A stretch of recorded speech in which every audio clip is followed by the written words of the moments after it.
Good morning, everybody, and welcome to our newest installment of Espresso with Carlo. It's great to see Senator Brian Benjamin with us this morning. And Senator, good morning. As you all know, we created this series back last April when obviously the entire world had changed. And this year we decided to make it focused on the candidates running for citywide office. So you'll be hearing from the mayoral candidates as well as the city controller candidates. We've heard from several and more to come. And let me start by thanking our sponsor, Langen Engineering, and George Leventis. Thank you for all that you do.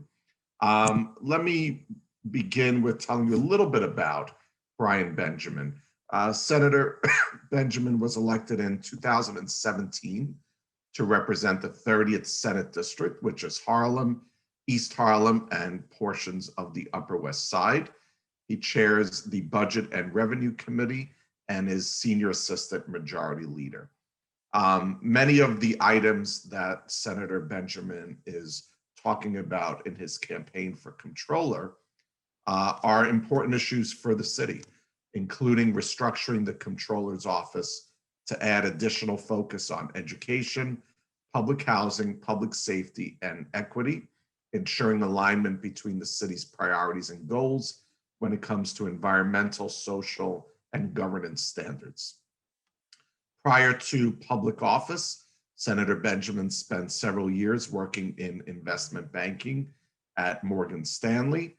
He worked in financial management, advising nonprofit and for-profit organizations and individuals.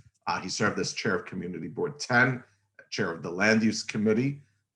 He was raised in a union household, and he's got an undergraduate degree in public policy from Brown University and an MBA from Harvard Business School. Senator Benjamin, it's an honor to have you here, and it's always great to connect. I'm going to turn the floor over to you. Well, thank you, Carlo, for that great introduction. I want to thank the New York Building Congress for being here and listening to me speak. Carlo, grew up in the city, as you mentioned. My parents are immigrants. My mother's from Guyana. My dad's from Jamaica. My mother was a secretary for a labor union, DC 37. My dad, a janitor for Stuyvesant High School, and 32 BJ member. They both are now retired on a pension. Either went to college, but they worked hard. They played by the rules. And one of the things we want to make sure that as we build, rebuild out of COVID, is that it is inclusive, but it also rewards those who have worked hard and have done all the right things. And some people who are off the beaten path, but need some sort of encouragement, some incentives to get right on to the right path. And, as a New York City Comptroller, your job is, in my view, to not only manage the $230 billion pension fund with the 5 funds. And I will note that I'm the only candidate who has experience in managing that, as you mentioned, my life on Morgan Stanley. But then secondly, to make sure that every dollar is being spent effectively. We have no time to waste, no dollars to waste moving forward. And for me, you want a comptroller who's going to root out waste, who's going to be very tied to making sure that every dollar spent actually is productive and adds value for our economy and society. And so I look forward to doing those things, auditing where I need to audit, making sure we look at registering contracts. I'm sure we'll talk about that later. A lot of our minority women-owned businesses need to make sure they get their contracts on time, registered on time, and people can get paid on time. Those are the kinds of things that a comptroller does, and I am uniquely qualified and interested in playing this role. So I'm sure we'll talk about it later, but thank you for having me, and I'm glad to be here. Thank you. And I'm going to call you Brian, if that's okay. Sure. My mother calls me Brian. You can call me Brian. All right. And a lot of similarities with you and I. Parents, immigrants. My parents came from an island as well. It's called Sicily, but very similar to Jamaica and Guyana. Union household. My mother was a lunch lady from Local 372. And my mom was Local 372. All right, we love 372. Absolutely. And I will always say, unions really serve a critical purpose. Obviously, My mom had a stroke many years ago, and were it not for her union benefits, I don't know where she'd be today. So unions are critical in the future, as always. But let's start with a big picture question, and then we're going to spend some time on contracts and everything. Sure. Whoever becomes comptroller will be part of an entire new city government. New comptroller, at least 4 new borough presidents, a new mayor, probably not a new public advocate. The majority of the new city council members, a new city council speaker. Coming in at a time where we have never faced such daunting challenges. The economics of New York, the healthcare crisis, the social justice crisis, everything hit together, new elected officials, new city government. Tell us why you are uniquely qualified to kind of be part of that and help lead us out of this really mess we're in.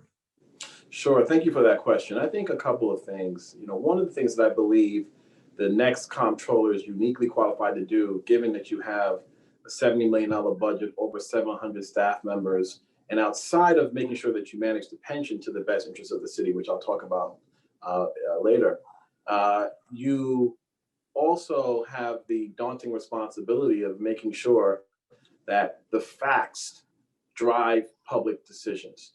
And I think over the last year, at least the last few years, we have moved into a world where tweets and who's got more attention and can make more noise is helping to drive very critical decisions.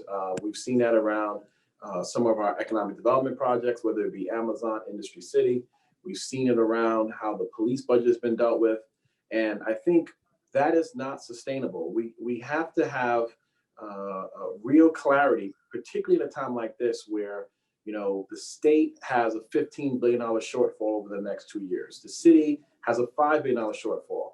Not only that, the city gets 27% of its budget revenues from the federal government and the state government, and this city is spending ever increasing amount of money on the coronavirus and how we deal with it. So when you look at the economic squeeze that we're in, we have to make sure that we not only are growing revenues, but we're going in the right way. We're recovering from this crisis, but we're recovering in the right way. And the only way we can do that is through commerce, is through economic development.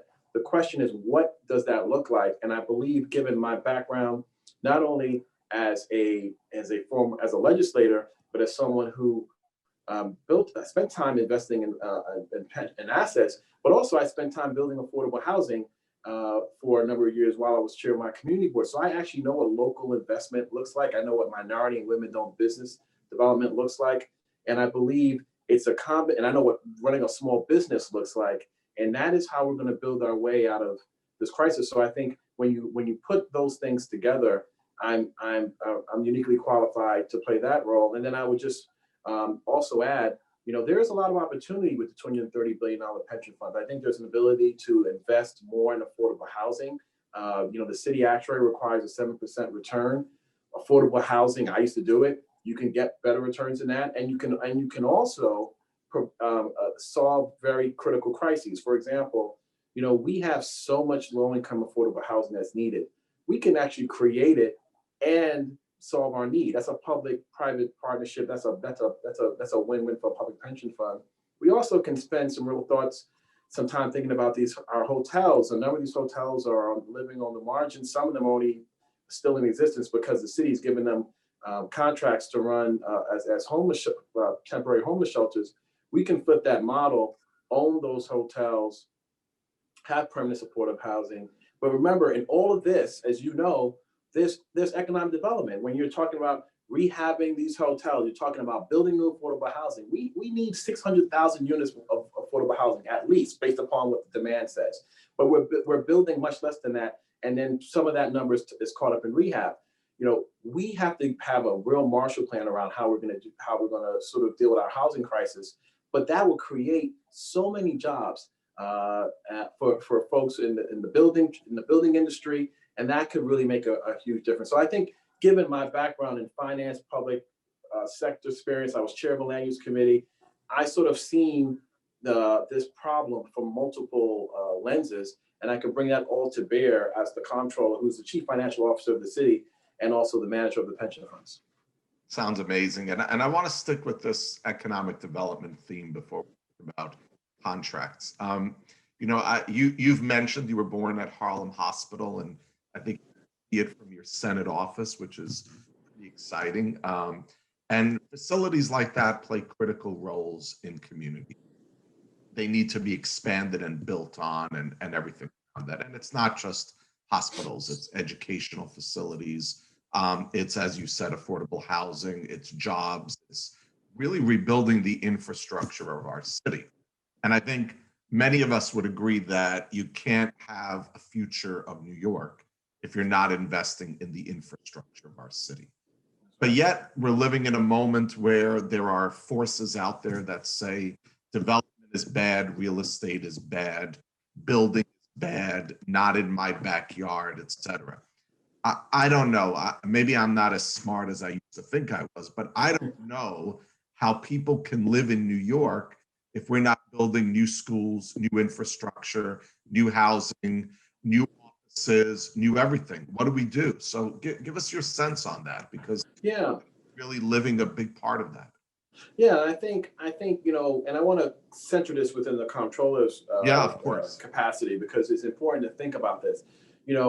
We should have a roadmap and a vision that the mayor generates in terms of strategic planning across the board. But what I think the comptroller can do is really highlight in dollars and cents what are the revenue benefits, the economic benefits, the costs around sort of rebuilding our infrastructure. I couldn't agree with you more. Our hospitals, Harlem Hospital, there were significant resources that were put into a new wing, but the old wing needs a lot of help.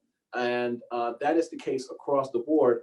Our capital budget is something where we do have capacity there. I know we're looking at building the new jails as part of the closed Rikers effort, but we have capacity there.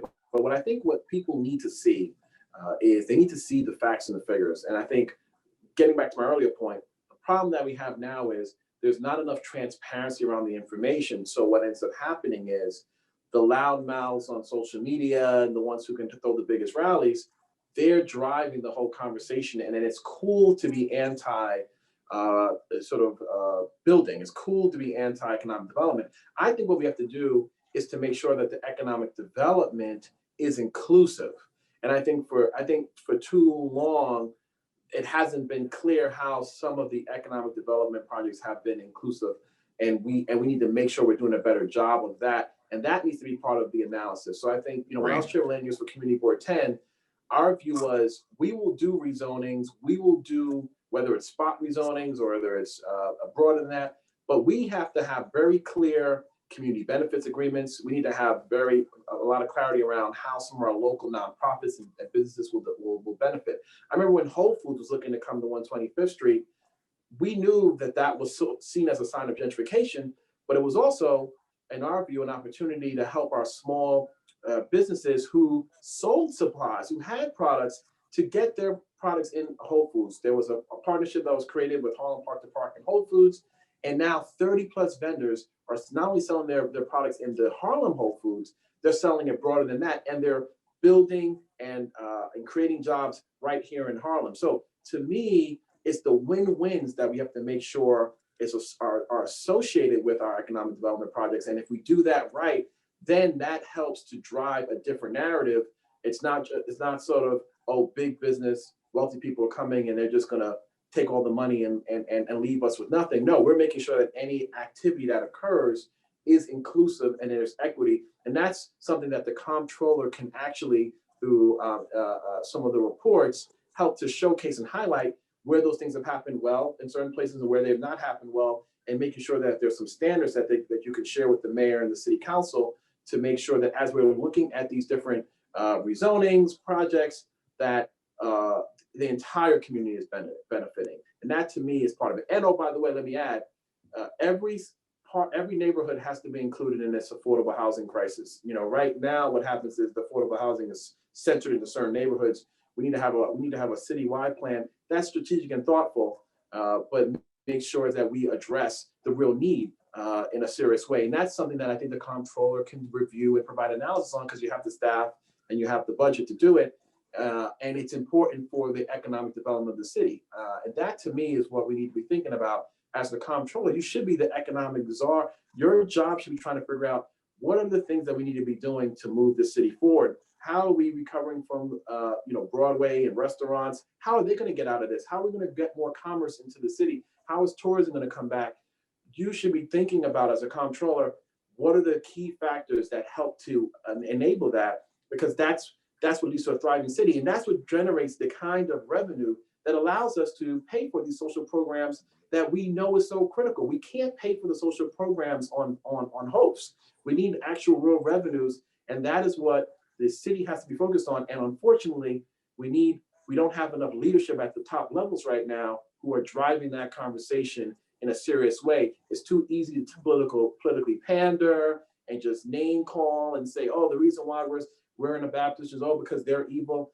That's not the right solution, right? You're the leader of the city. Your job is to say, here's how we're going to make sure a city that works for everybody, not just for a few. Agreed. I want to touch upon MWBEs for a little. Sure.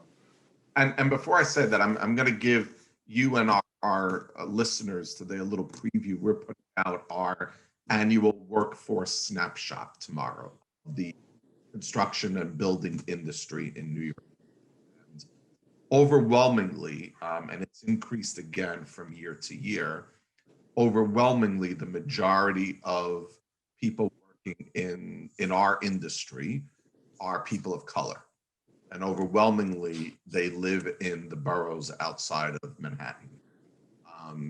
I think when people, and I think you're right, when it's easy to scapegoat and name call, but if you say, well, we're not going to build anymore, or we're not going to do this, and we're not going to develop, well, you're putting out of work 65% of the people in this industry who are people of color, who are getting great wages, middle-class lifestyle, benefits, most of them union benefits, et cetera, et cetera.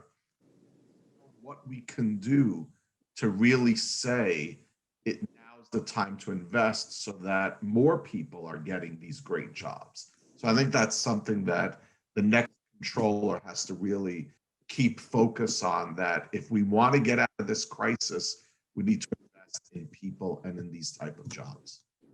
Listen, I think there is, every time I have these conversations, it harkens me back to Governor Cuomo with his daily briefings during COVID. One of the things that was so powerful about what he did was that he shared critical information that helped us form the right opinions so that we can move forward in a way that kept us safe, right? So it's one thing to say to someone, wear a mask, and then you just move on to something else. It's another thing to walk people through the reason why they should wear the mask, so that they will then decide themselves, I'm going to wear this mask because I myself understand why it's important and what I am trying to do to be part of a broader system to keep us all safe. And I think one of the things that will really help us, because you raised such a very important point, a lot of times when there's arguments around development, economic development, the focus is very narrowly centered around the landlords, the leaders, whoever the people at the top of the food chain, and how they're the problem. But we don't walk through the entire part of the process and entire piece of the food chain. And one of the things I think the next comptroller can do is to say, let's talk about all the components here. So if you have an economic development project, it's not just who's getting wealthy at the top, it's who's got the jobs. And let's talk about who those people are.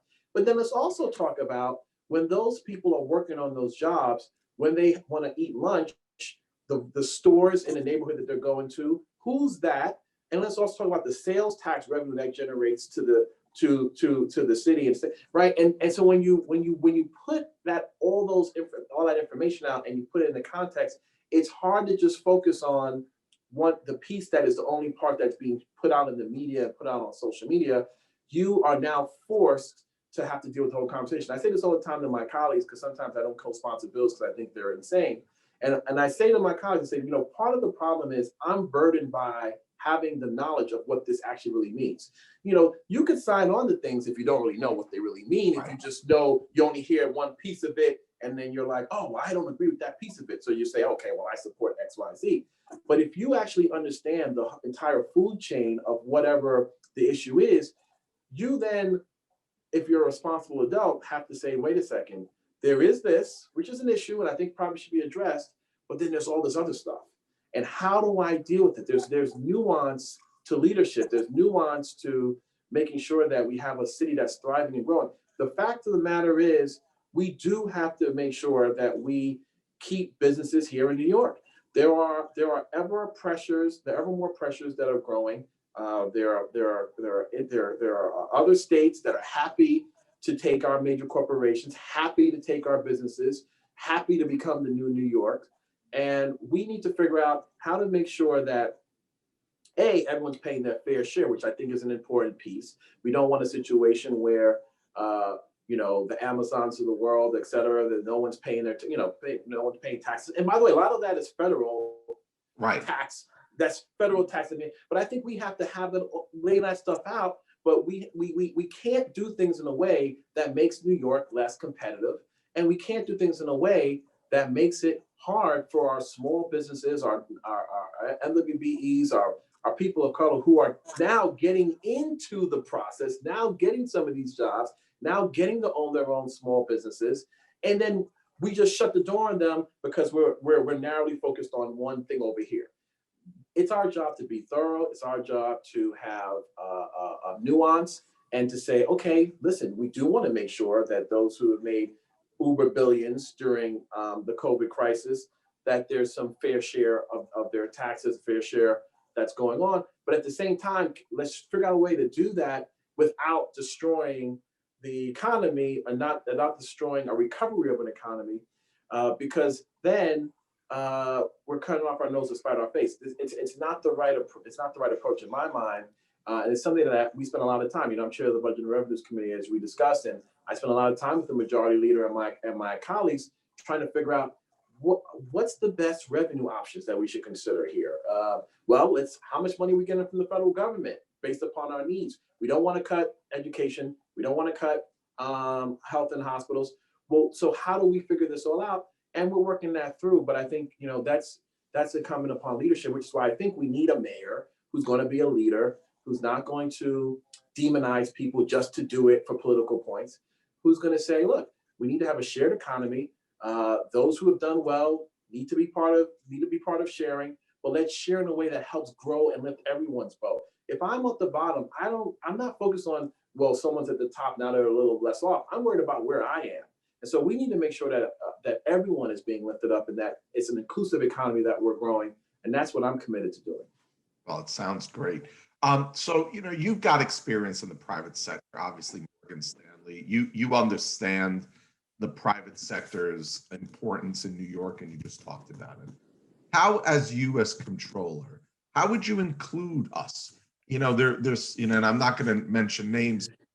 So many people watching that run some of the largest companies in New York that create thousands of jobs and everything.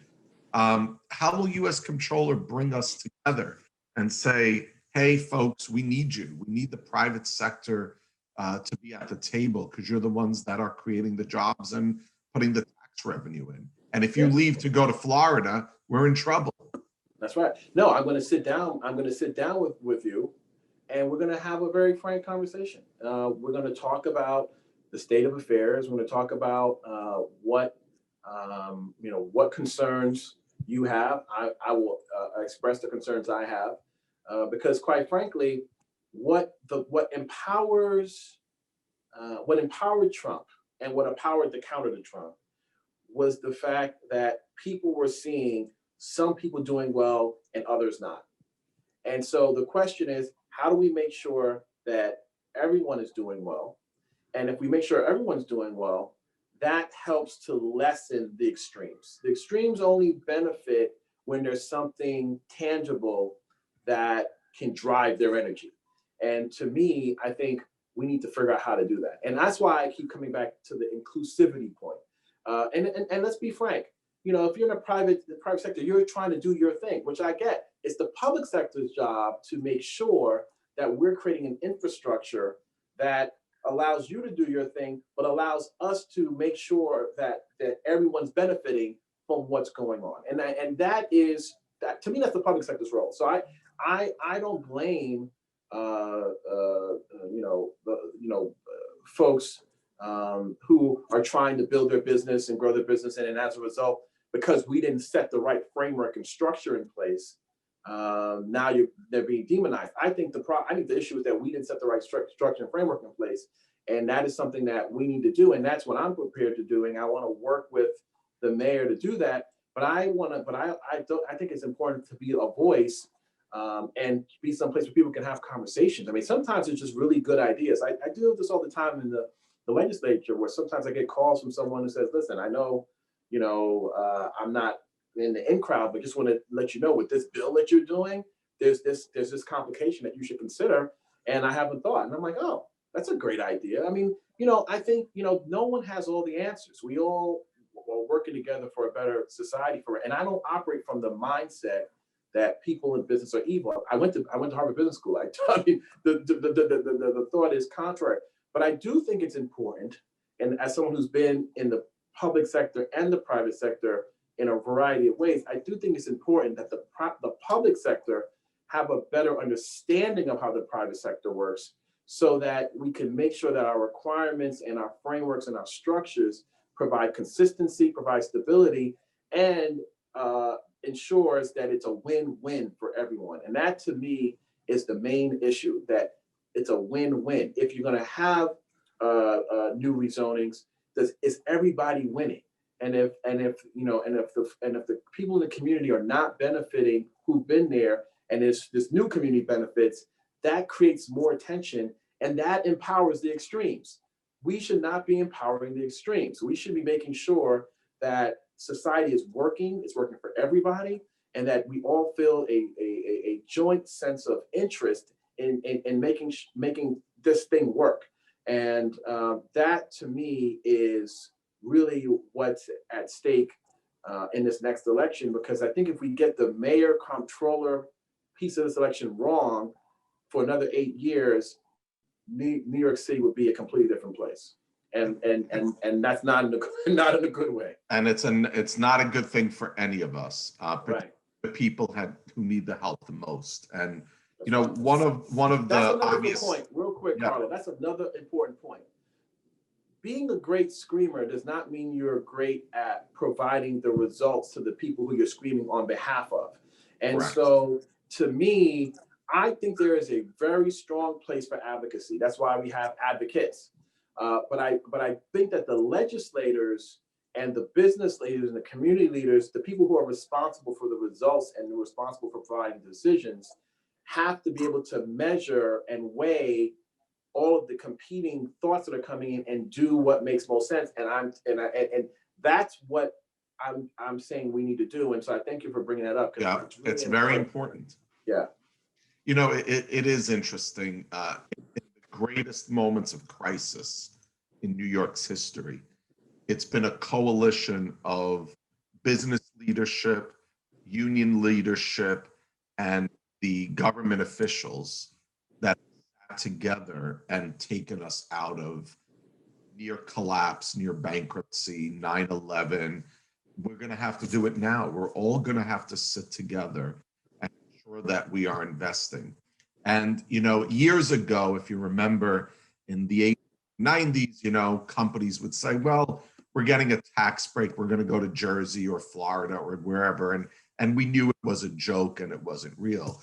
The reality today is different. The reality today is when a company says we're getting offered to go to Florida or Texas or North Carolina, they're going. This is no longer a threat, and we can no longer say, well, if you want to go.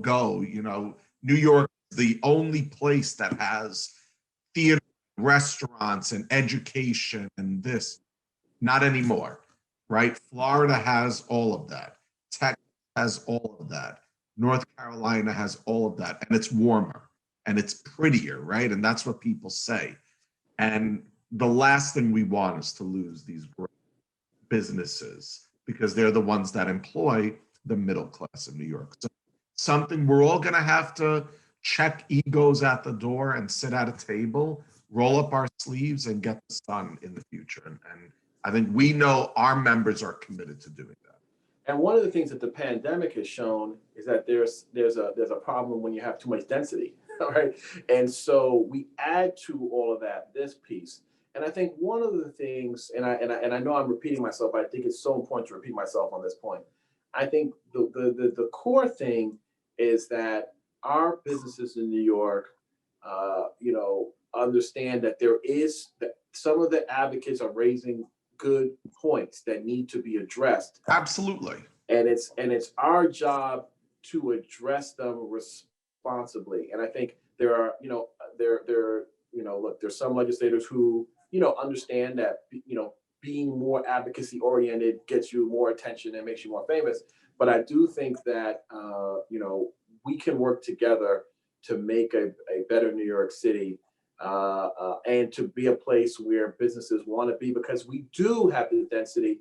That there's the flip side benefit of that. That means we have customers, we have consumers, we have people who need housing, we have people who need permanent supportive housing, and there are young men and women in our communities who have chronically been underemployed, underinvested in for a long time. We need to figure out how to do that together. Public-private partnerships can make that thing work. And that's what I'm committed to doing. And I know you're committed to doing that as well, Yes. Carlo. I want to talk a little bit because we've got about 20 minutes left, 15, 20 minutes. By the way, if anyone has questions, just write in the chat and I'll try and get to it. And I did want to mention we're joined by the chair of our board, Elizabeth Velez, president of the Velez organization. Liz, good to see you here. And several board members as well. Let's talk about the Office of Comptroller. So Sure. obviously, one of the most critical parts of the Comptroller's office is contracts, registering contracts and approving payments. And look, we've got many of our members who are able to float, an amount of time and not worry about we got to get paid in 30 days. They could take a little longer. But something you mentioned earlier struck a chord with me, which is that finally, just when MWB companies are finding their footing in this world, and this maze that we call city government, it is so critical. Controller understands that if you are holding up contracts, if you are not paying these companies, they don't have, many of them, the line of credit or the money to carry them for a year. So how can we come up with a better system of really and I have to say, Scott has done a good job on this, and I think he and his team have understood. But obviously we're in a more critical period now out of COVID and out of the economic crisis where there is less money. How do you as controller ensure that companies are getting paid for the work they've done? Yeah, thank you for that question. I want to go back to before it gets to the comptroller, because there's a 30-day timeline when it gets to the comptroller. The question is, what happens from when the contract's awarded to when it gets to the comptroller? And to me, that involves the mayor's office, the Office of Contract Services, Office of Management and Budget. I believe, and I've said this publicly, and we're working on some thoughts around it. I believe that there should be a parallel processing approach where once a contract's awarded, whether it's the Office of Contract Services, whatever the right structure is, works with the comptroller at the same time to review and analyze. And there's obviously key metrics and key concerns that are addressed in a rapid function to help make sure people get paid sooner. To me, it could take anywhere from 6 to 9 months, if not longer, to even get to the comptroller's office. The contract should have started before, and a lot of times it should have started before it even got to the contract's office to decide. Right? So to me, and what is the problem with that? The problem with that is, and as a former MWBE, when you get awarded a contract, you start preparing for that contract. You can't afford, you don't wait until you actually get paid to start preparing. you got to prepare beforehand, and that preparation costs money. And to your point about floating, who can float and who can float, who has line of credits, who has equity, that becomes a much more pressing problem. And I think small businesses can't afford to do business with the city of New York. It's a fact. And not only do minority and women-owned businesses get too little of city contracts, they can't afford to get it when they do. So back to the point, I'm first of all, I am not going to act as if I'm the master of all the information here. There's different contracts, in different spaces that need to probably get thought of differently. But I would definitely want to sit down with contractors from a range of industries that do business with the city, because I'm sure the economics are different for different people, to get a better sense of what's the right timeline, what are the right considerations. Obviously, we want to make sure that any contract that gets registered, there's no fraud, there's no this, there's just the fundamental components here. Where the question is, can this office from the Office of Contract Services focus on this piece? Can the OMB focus on that piece? Can the control? Can we sort of multitask it together to make the process move faster, as opposed to having it being, oh well, I will do my part, and I'm probably doing a full review. Then I'm going to send it to you. You're going to do your own full review, and I'm going to send it to you. It doesn't make any sense, and so that's just one of those bureaucratic things that we should just drive out of the process. But that's something that I'm very committed to doing, because it just doesn't make any sense to harm our small businesses. Whether you have the money to float or not, right? Doing business with the city of New York, right? Doing business with the city of New York shouldn't be economically prohibitive, because what happens, I'm sure it's already happened, is that you're going to ask for a bigger contract. You're going to put a city of New York processing bureaucratic fee into your proposal to help compensate you for this situation. So I want to pull that out. That's cheaper for the taxpayers. It's more efficient for you, and gets people to work faster and sooner. And that, to me, is the right way to approach it. I agree. Give us your thoughts on the capital program. So obviously, the operating budget is one thing, but New York City has a robust and has had for a number of years now, a robust capital spending. Yeah. Clearly, it's the linchpin of getting us out of this crisis. Give us your thoughts on what role you see you as Comptroller playing in the capital process. I think, when you look at the city budget, right? So right now, somewhere between 6 to 7% of the budget is tied to interest payments due to capital, right? So it's, there are arguments that are made that you can get closer to 10%, and some municipalities that make sense.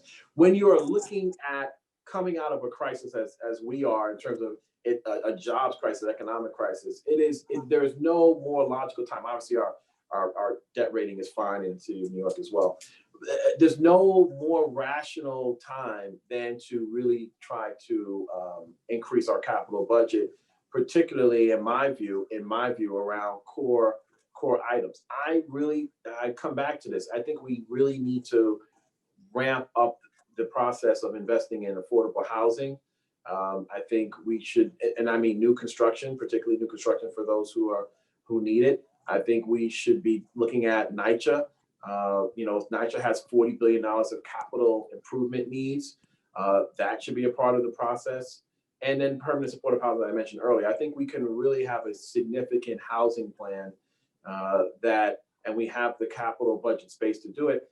I also believe that we should be looking at our schools and hospitals as well, as mentioned earlier, but I think that's something that has to be tied into a broader plan. I understand the housing piece very, very, very much, so I lean there, but I'm open to understanding, where the capital improvement needs are in our schools. I know they're there, but exactly what makes most sense, we'll figure that out. But we, without question, have a housing need, and we, without question, have a hospital's needs. We have to think about a pandemic preparedness plan where we're not caught flat-footed when the next COVID hits, and the next COVID will hit. I mean, for all we know, there'll be some COVID derivative that's more powerful than COVID, and we're thrust back into this predicament that we have now. And we want to make sure that our infrastructure, our public infrastructure, is prepared to handle that.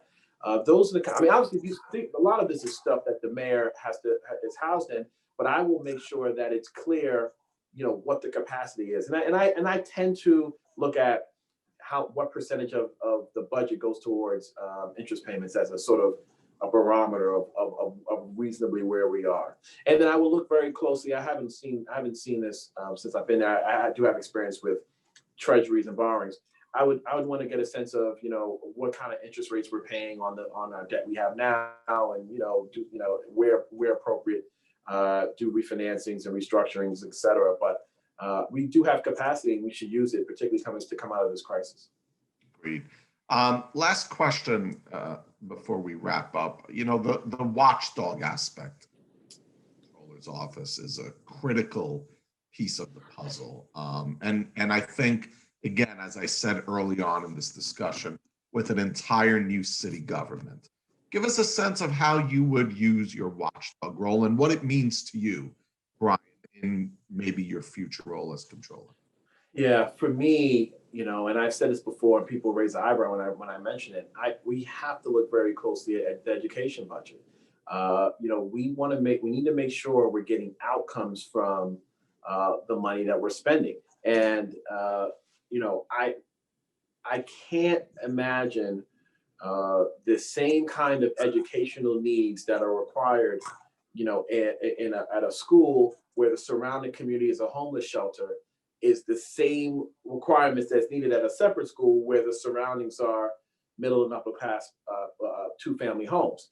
And so in my view, we have to make sure that as we're spending money, whether it's in our public schools or public housing, that we're spending it efficiently to generate the outcomes. We need to have measurable outcomes that are tied to all of our allocations, and we need to make sure we get it. I'll give you a perfect example. So Wadley Secondary School was an important school to me in our district.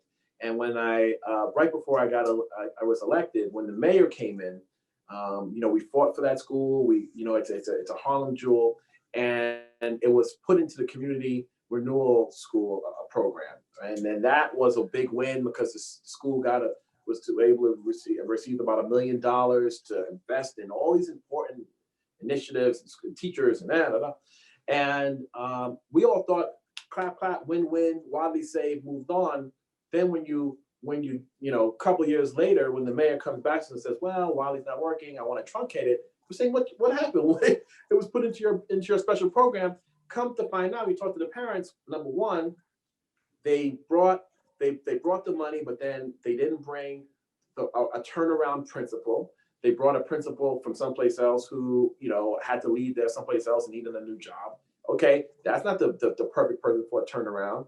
They then knew math was an issue, but they didn't hire a math tutor and bring in the resources for that. So when you then look through how the money was spent, you found it was easy to see why the school wasn't working. But then what happens is people just say, oh, the school's not working. No, the school's not working because you messed up.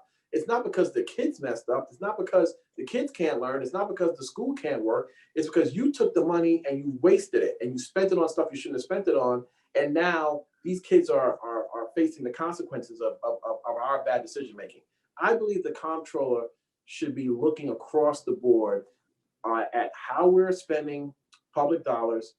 If those public dollars are leading to the outcomes that communities need, what are the measurable outcomes? What are the accountability metrics? And make sure there's transparency around that, and not being afraid to go to DOE or public. I'll give you one last quick example.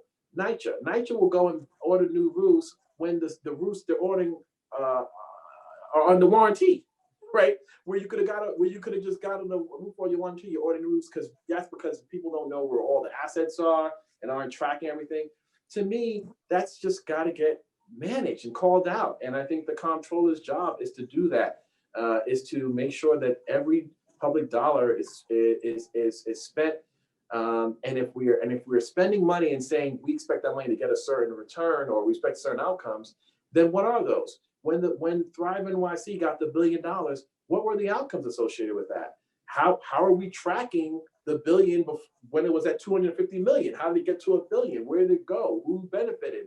What was the So to me, I think the comptroller can play a very important role as a fiscal watchdog across the budget, but particularly in the places where the need's the greatest, right? In communities of color, communities that are suffering, they can't afford to have waste and mistakes. They need you to be precise because their lives depend upon it. And so to me, the comptroller's job is to do that well. Well, it sounds like that's a great and important mission for the office, and it sounds like you're ready to run with it. So, Senator Brian Benjamin, thank you so much as always. I know you're busy with getting our budget together. Yeah, Everything that's happening. Everything Yeah. that happens from now till April 1st is critical. And we thank you for your leadership, for your service, and we wish you the best of luck in your race. Senator Brian Benjamin, thank you for being here. All of you, thank you for watching. Again, Langen Engineering, thank you for being our sponsor. And as I mentioned earlier, tomorrow we will be releasing our economic workforce snapshot. Please be sure you read it. I think it will have some very interesting stats for our city and our industry. Have a great day, everybody. Thank you. Thank you.